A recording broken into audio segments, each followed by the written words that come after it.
C Joseph Vijay எனும் நான்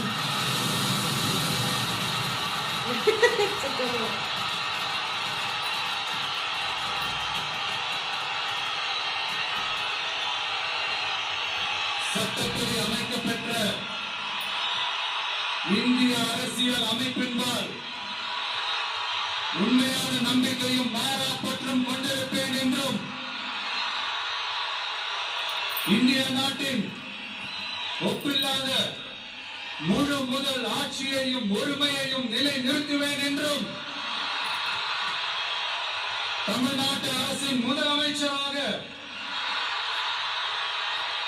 உண்மையாகவும் உளச்சான்றின் வழியும் என் கடமைகளை நிறைவேற்றுவேன் என்றும் அரசியல் அமைப்பிற்கும் சட்டத்திற்கும் இணங்க அச்சமும் ஒருதலை சார்பும் இன்றி விருப்பு வெறுப்பை விலக்கி பலதரப்பட்ட மக்கள் அனைவருக்கும் நேர்மையானதை செய்வேன் என்றும் ஆண்டவன் மீது ஆணையிட்டு உறுதிமொழிகிறேன்.